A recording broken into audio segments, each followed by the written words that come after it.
From the station working for you, this is Good Morning Indiana, streaming now. Marion County citizens will now have more say in police policy and procedures. Now at 4:30, reaction to the passage of a controversial proposal.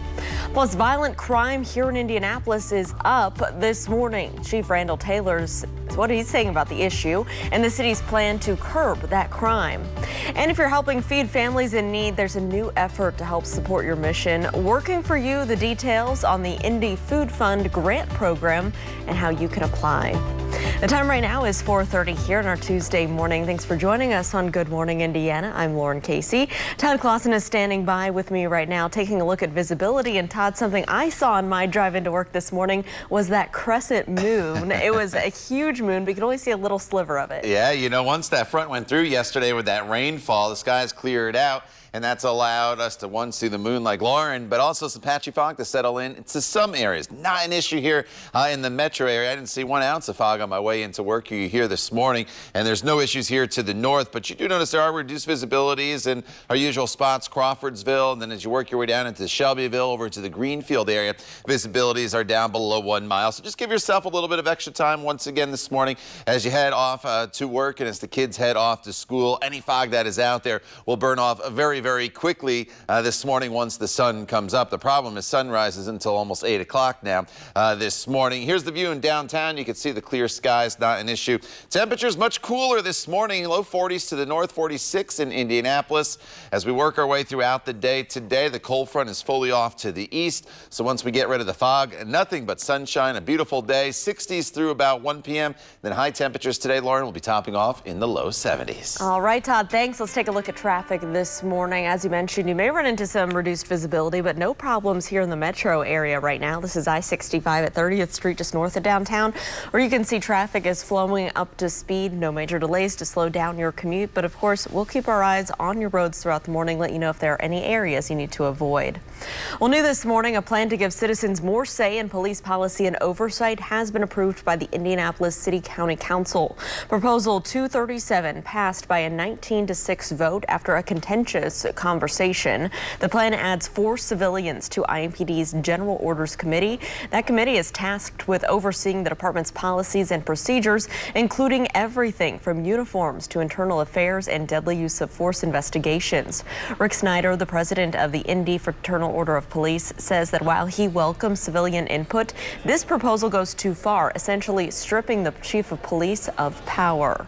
We welcome civilian input in that perspective at the table, but let's not destroy clear lines of authority, and I keep saying this, accountability for a singular person, the chief of police. You now don't have a chief of police. You have an advisor in police that provides advice to this board, but this board will direct the police department. And it's alarming to know that it can be done with people who have zero law enforcement background. We also spoke to Pastor Clyde Posley of Faith in Indiana, who's in favor of the proposal. He says it's a step in the right direction of rebuilding trust between community and police. I think that the cornerstone of any great democracy is shared governance. It doesn't, and I mean shared, it doesn't take anything away. I've worked with Faith in Indy in this process of developing this. In no way is it designed in any way to take anything away from the police department, what job they are doing. It is simply the people who are being policed asking to have a say in how it's done. There is no interest in defunding. There's no interest in dismantling the police. I wouldn't want to be in any state where there are no police, but I deserve the right to be protected and served and have a say-so in how I'm protected and served, and that is done well. An amendment added to the proposal says residents with a felony conviction cannot serve on this board. Also, civilians will have to complete the Citizens Police Academy, plus additional training from IMPD on things like use of force. The City County Council also approved an increase of $7.7 million in IMPD funding. Here's a look at the breakdown of where those dollars would go. $2.7 million would be used for body cameras, leases, and legal settlements. About $1.1 million would be used for vehicles and equipment. The largest portion portion, $3.3 million, would cover personal costs, including the full funding of 1,743 officers. The only change to IMPD's budget request was an amendment requiring the department to report to the council on expenses related to its mental health unit. Well, last night's votes come after at least 7 homicides in the city over the weekend, bringing the total this year to 160 intentional homicides. That's one more than the most ever in the city, and there are still nearly 3 months left in the year 2020. We spoke to Chief Randall Taylor about this issue, and here's what he had to say. This has been very difficult, not only here in Indianapolis, but other major cities across the country are dealing with dramatic increases in their numbers as well. So, whether we say it's COVID related or a combination of COVID and other systemic issues, I think those are at play. But as you know, those are not things that the police department has a whole lot of control over. This afternoon, Chief Taylor and Mayor Joe Hogsett will speak at 2 o'clock to discuss how they plan to address the growing violence here in Indianapolis. For a look at coverage, you can go to our website, WRTV.com, and the news starting at 5 o'clock. The time right now is 4:36. Let's turn now to the latest on the coronavirus pandemic here in the Hoosier State.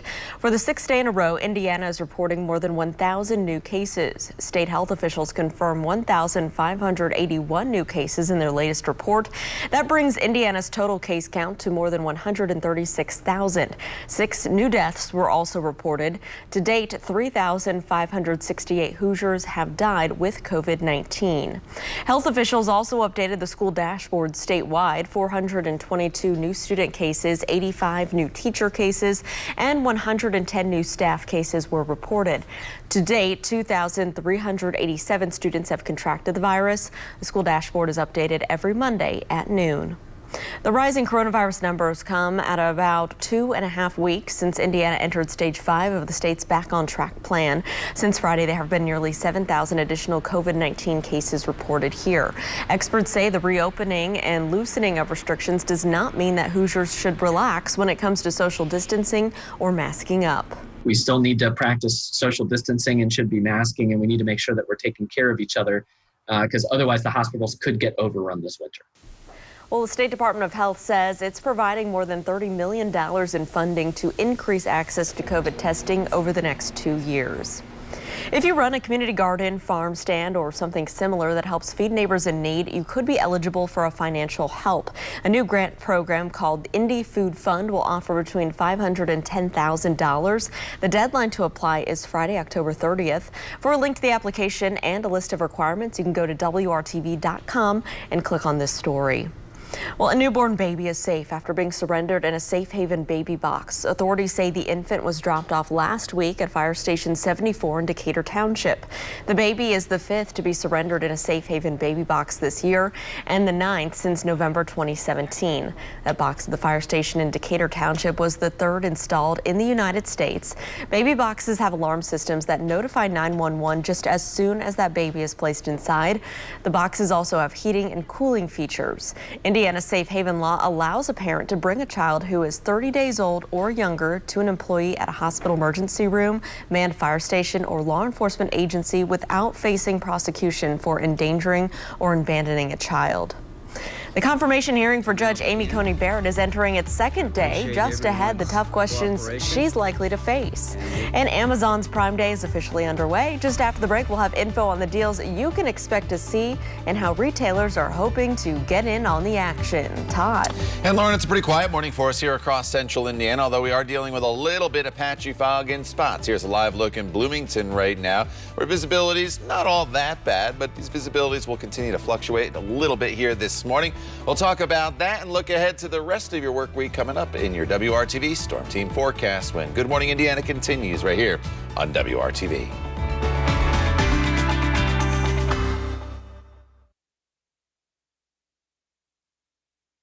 Welcome back. The time right now is 4:42. Day 2 of the Supreme Court confirmation hearing of Judge Amy Coney Barrett is kicking off this morning. Her nomination is set to cement a conservative majority on the court. 2 issues, health care and abortion, those will be center stage. ABC's Elizabeth Schulze is in Washington now with the latest. Do you solemnly swear this morning, a new and likely more contentious phase in the hearing of Judge Amy Coney Barrett. Beginning today, 12 Republicans and 10 Democrats on the Senate Judiciary Committee, including Vice Presidential candidate Kamala Harris, will question the Supreme Court nominee. Replacing Justice Ruth Bader Ginsburg with someone who will undo her legacy, President Trump is attempting to roll back Americans' rights for decades to come. Senate Republicans, who are confident they already have the votes to confirm Barrett before Election Day, say her Catholic faith should be off limits. But what your political opponents want to paint you as is a TV or cartoon version of a religious radical. But in a united front Monday, Democrats stayed away from personal attacks on Judge Barrett, instead making her confirmation about the fate of the Affordable Care Act, with the Supreme Court set to hear arguments on a challenge to the law next month. stripping health care from millions of Americans during a pandemic? That's really what is at stake. Barrett has criticized the 2012 Supreme Court ruling that upheld Obamacare. She will also face questions on abortion. She previously signed an advertisement calling Roe v. Wade infamous and calling for the unborn to be protected in law. During her opening statement, Barrett said her philosophy has been shaped by her mentor, the late Supreme Court Justice Antonin Scalia. But courts are not designed to solve every problem or right every wrong in our public life. The policy decisions and value judgments of government must be made by the political branches, elected by and accountable to the people. Meanwhile, Joe Biden dodging questions still about whether he supports adding more justices to the Supreme Court. Biden saying yesterday he's not a fan of the idea, but he wouldn't rule it out. Elizabeth Schulze, ABC News, Washington. The time right now is 4:44. A warning this morning from the FBI as we head into the final weeks before the election. Scammers may be targeting you before you cast your vote. So officials say that scammers are using fake websites and email addresses to pose as legitimate election resources. That could lead you to giving away personal information or having your computer infected with malware. To avoid becoming a victim, the FBI says to check the spelling of websites and email addresses. Oftentimes scammers use a .com instead of a .gov, or they misspell words. Here's some other tips for you. Seek out information from trustworthy sources. Make sure that your computer and antivirus software are updated. Don't open emails or attachments from someone that you don't know, and never give out any personal information via email. At 4:45, in-person early voting is underway here in Indiana. It continues through November 2nd, the day before Election Day. So far, thousands of Hoosiers have already cast their ballots. Here in Marion County alone, the clerk's office says 8,328 people have already voted early. The number was last updated on Sunday. Around 5,500 people voted during that same time period in 2016. According to the county clerk's office, 1,240 people voted on Tuesday, the first day of early voting. The previous county record was 2016, when around 900 people showed up the first day of early voting. For a list of early voting sites, dates, and times in your county, you can go to the Vote in 2020 digital section of our website, WRTV.com. Let's head to Northern California now, where deadly wildfire is under investigation. The Zog fire has killed 4 people, and it burned more than 56,000 acres in the Sierra Nevada mountains. Faulty equipment, owned by Pacific Gas and Electric, is being examined as a possible cause of this fire. PG&E is the same company that pleaded guilty to the 2018 Camp Fire, the deadliest, most destructive fire in that state's history. There's good news, though, this morning. However, CAL FIRE officials say the Zog fire is nearly fully contained. Back here at home, Todd, we finally got some much needed rainfall here in central Indiana. It came through pretty quick at my house, but what did we end up with? You know, it was that quick little burst, and I told you yesterday it wasn't going to be a lot, but hey, we'll take whatever we could get. The wind kind of kicked up as well. That took quite a few leaves off the trees, but only 600ths of an inch of rain officially in the rain gauge at the Indianapolis International Airport yesterday. Some areas saw a little bit more, but that's the official rain gauge, and as a result, we did not get to 1/10 of an inch inch, obviously. So that makes it 55 days now in a row with less than 1/10 of an inch of rain. Continues to pile on to the record that we've already set here, unfortunately. Really need a big old soaking rainfall, and there's just not a whole lot in our future going forward. This morning as you walk out the door, we're dealing with a little bit of patchy fog across the area. It doesn't look too bad here in the Bloomington area, and it's not too bad in the metro area, but get into some of the other areas, and I'll show you in just a second. And we are dealing with reduced visibility just a little bit, no advisory or anything like that. 46 degrees, that is the current temperature. It's a lot cooler this morning than it was yesterday morning when temperatures were still in the 60s. In fact, we're down to 40 degrees currently in Greenfield. A couple 30s here in Terre Haute, as well as Sullivan. 42 in Thorntown. 43 is the current temperature in Tipton. And here are those reduced visibility numbers. You see 4/10 of a mile in Greenfield, as well as Shelbyville. 6/10 of a mile as you make your way into the Cloverdale area. So once again, I-70, with the exception of a little pocket here in and around the metro area, we're going to be dealing with reduced visibility throughout the next couple hours. Sunrise not until just before 8 o'clock now this time of year, so it's going to take a little while for some of this fog to start to burn off. Lots of sunshine here this morning. Then as we get into the afternoon hours, while mostly sunny skies, 61 degrees by the noon hour. It's not quite as warm as it was yesterday, with high temperatures topping off in the upper 60s to right around 70 degrees, but still a very, very pleasant afternoon for us. Satellite radar picture shows the clear skies.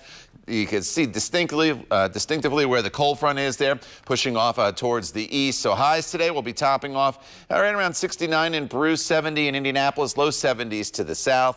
Get out there and enjoy. Once the sun sets this evening, temperatures will cool off very, very quickly from the 60s into the 50s. And then by the time you wake up tomorrow morning, we're looking at temperatures that will be in the 40s in most locations. So very similar to what's happening right now.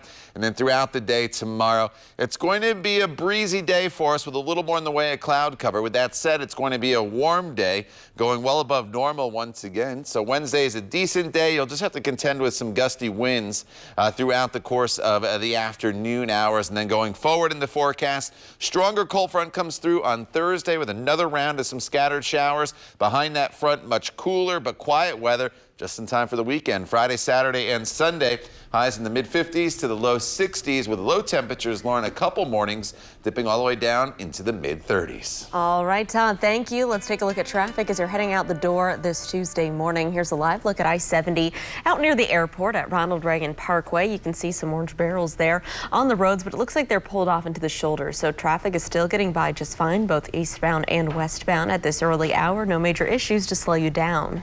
Well, as many airlines continue to deal with financial struggles due to this pandemic, Southwest is expanding its service. The company is adding operations to include Houston's Bush Intercontinental Airport and Chicago's O'Hare Airport. Southwest already serves another airport in each city, so this just gives customers more access. Service is expected to take off early next year. Meanwhile, analysts are preparing to see huge losses when airlines begin reporting third quarter financial results today. They're predicting the industry will report about a $10 billion loss. That's down from a combined losses of $12 billion in the second quarter. Another setback for cruise lovers. Carnival says it's canceling all remaining cruises from its Florida ports for the month of November. The CDC extended its no-sail order for cruise operations until October 31st due to the pandemic, but the cruise line says a November restart would be impossible.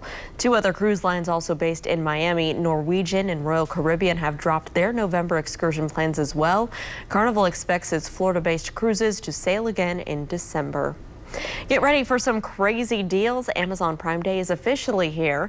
Prime Day is usually in the summer, but Amazon delayed it due to the pandemic. So this year, Amazon has created a new Watch This Deal button. It enables customers to set an alert to be notified when specific products go on sale. The button is only available on Amazon's mobile app. To compete, Target, Walmart, and Best Buy are offering sales events this week. Also, Target and Best Buy deal days run Tuesday and Wednesday. Walmart's big Save event is already underway right now. That chain is promising Black Friday-like discounts through Thursday. Happy shopping. A little boy fights back against intruders who broke into his South Bend home. Just after the break, see the harrowing moments when he tried to save his family. And coming up, another coronavirus vaccine trial has been put on pause. All new at 5, why Johnson & Johnson is putting the brakes on its clinical trial. It's 4:51. We'll be right back.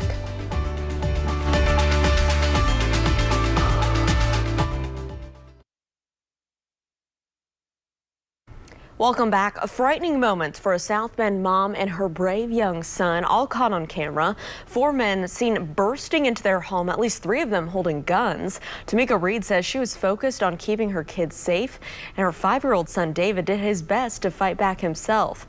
In the video, which quickly went viral when it was posted by police to try to get more leads on this case, many who watch it are commenting on the bravery here of little David. Just my whole thing was my hero right here. He was steady trying to hit the guys. My thing was I need to get him out the house before they do something to my son. Hit him. Yep. I tried to throw my car at them. Well, when the intruders left, no one was hurt, nothing was taken. South Bend police are still looking for these intruders, but wow, a brave little guy there, Todd. That's pretty incredible. Yeah, absolutely. Glad everyone's okay. Yeah, absolutely. All right, here is your 7-day planning forecast, and today is going to be a great day. A little bit of patchy morning fog here, but that'll burn off very quickly once the sun comes up. Then we're up to 71 degrees. Winds are calm today. Tomorrow's a little bit warmer at 76, but it's a windy day for us with partly cloudy skies. Then Thursday starts off dry, but just like yesterday, a cold front will come through in the afternoon hours with some scattered showers. Behind that front, much colder air works in for Friday, Saturday, and even on Sunday. The good news is we'll have plenty of sunshine, but those low temperatures Friday and Saturday morning in the 30s. In fact, some areas Saturday morning could be at or below freezing. So it's a big push of colder air that's heading our way. We'll talk more about this forecast and also detail your latest news headlines coming up when Raphael joins Lauren and I right here on Good Morning Indiana.